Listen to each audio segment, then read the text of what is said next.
Stars didn't even get to cross.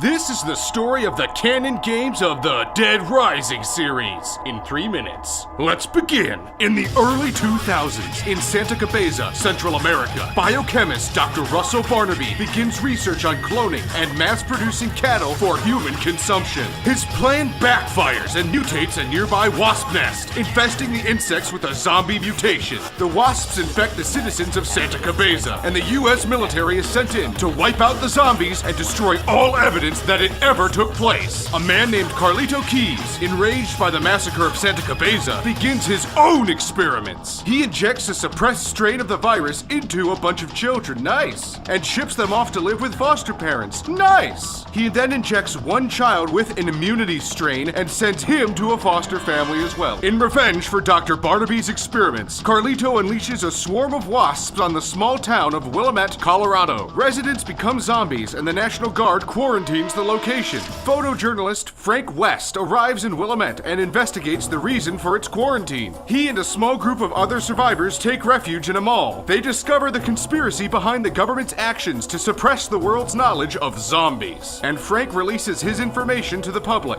The government takes partial responsibility but blames the outbreak on terrorists. Man, they're kind of right. Other terrorists get a hold of the zombie wasps and release them in Las Vegas, causing another massive outbreak. The attack kills many. The military suppresses the zombie infestation, and pharmaceutical company Phenotrans hires Carlito's sister Isabella to create a temporary cure. The cure, called Zombrex, keeps zombie victims from turning into full-fledged zombies, but their symptoms always remain. Yeah, there's no profit in a cure. With the zombie outbreak under control, zombies are considered entertainment, and Fortune City replaces Las Vegas as the prime adult tourist destination. Professional athlete Chuck Green arrives in Fortune City to win his way to a lifetime supply of Zombrex for his sick daughter, but ends up uncovering a conspiracy by Phenotrans to continue using zombie outbreaks, so Zombrex is always needed by the public. Phenotrans releases their supply of zombies in Fortune City, creating another outbreak. Chuck fights back and eventually teams up with Frank. Despite their best attempts, Chuck and Frank cannot defeat all the zombies. 4 years pass. Zombie Armageddon is imminent. Desperate to find the immune child Carlito experimented on years before, Isabella releases a zombie attack on the city of Los Perdidos, California. As it spirals out of control, the town is targeted by the military for an incoming aerial bombing. What did you think would happen?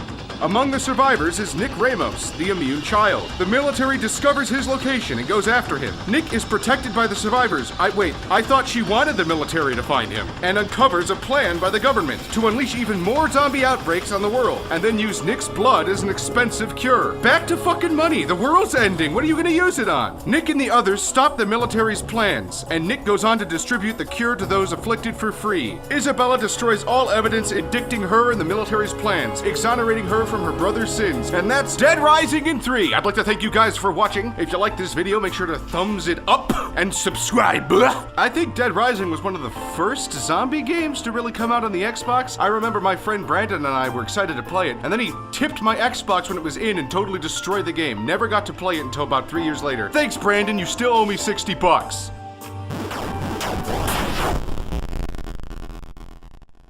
Stars didn't even get to cross.